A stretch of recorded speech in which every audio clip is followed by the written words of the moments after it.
codomain of a function with some solved examples. Before starting the new concept, let's recall the definition of function, domain, range, as all these definitions and concepts are interrelated.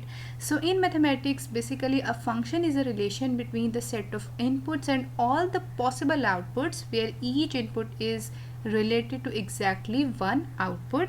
As you all know the definition of function, and it can be expressed in various forms including equations, graphs and tables. So what are the key components of a function? First of all, the main concept is of a domain, which is the set of all possible input values, and these are independent variables for the function. And what's the codomain? It's the set of potential output values which are dependent variable the function can produce. It means the function has the ability to produce all those values, and this is slightly different from the range. Third thing is a mapping, which is the specific relationship that assigns each element from the domain to an element in the codomain, right? And fourth thing is notation. Functions are often denoted by letters such as f, g or h. For example, if f is a function, we might write f of x to denote the output where the input is x, right? We have an input x. The set of input is called domain. A function is applied on the elements of domain, and as a result we get the output.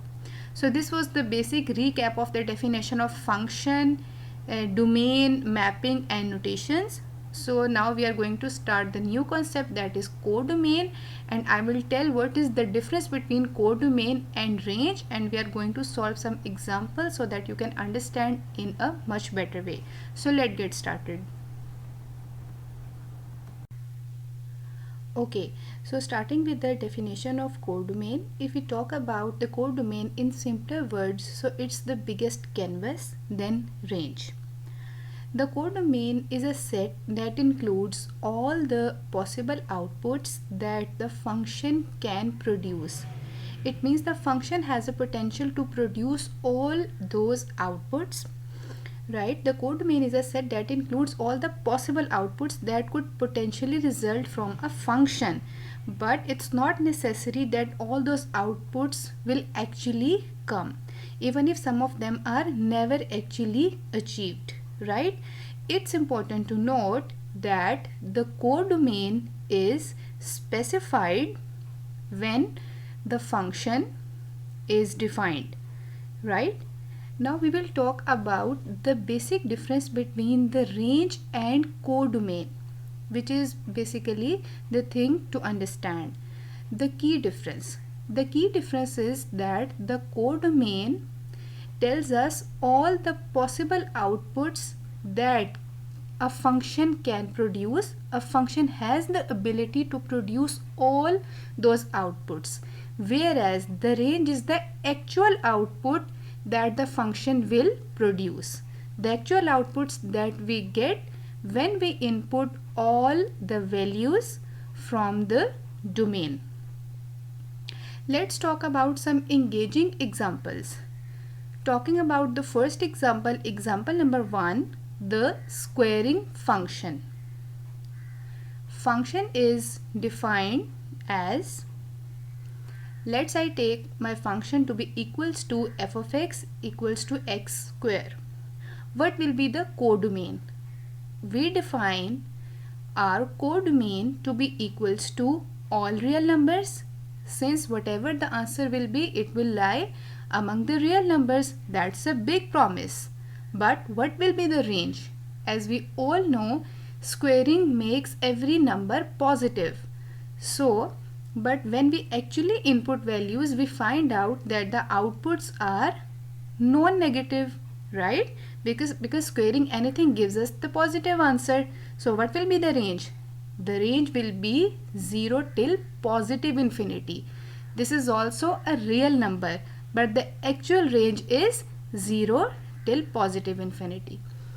Let's talk about example number 2. Now I have considered a function sine of x. Function definition. the function is defined as a mapping. G is mapped from R to R, and it is defined by g of x is equals to sine of x. Okay, writing the codomain. The codomain is again the set of all real numbers, because whatever the answer we will get, it will lie in the real numbers range. But what's actually the range? As we all know, the sine graph oscillates between -1 and 1. So what will be the actual range? The actual outputs for the sine functions are limited between -1 and 1.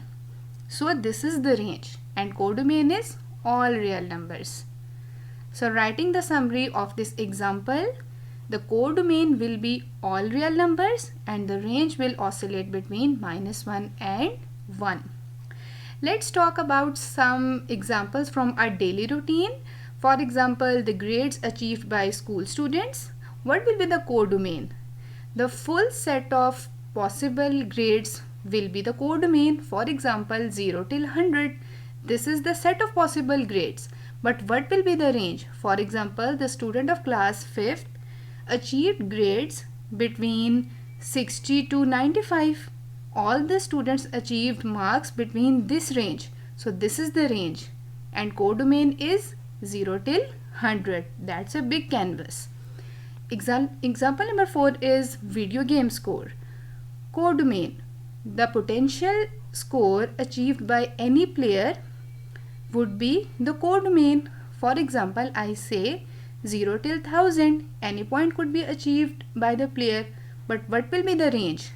The actual score that the player will achieve. That will be the range. For example, I write 200 to 800. So that is the range.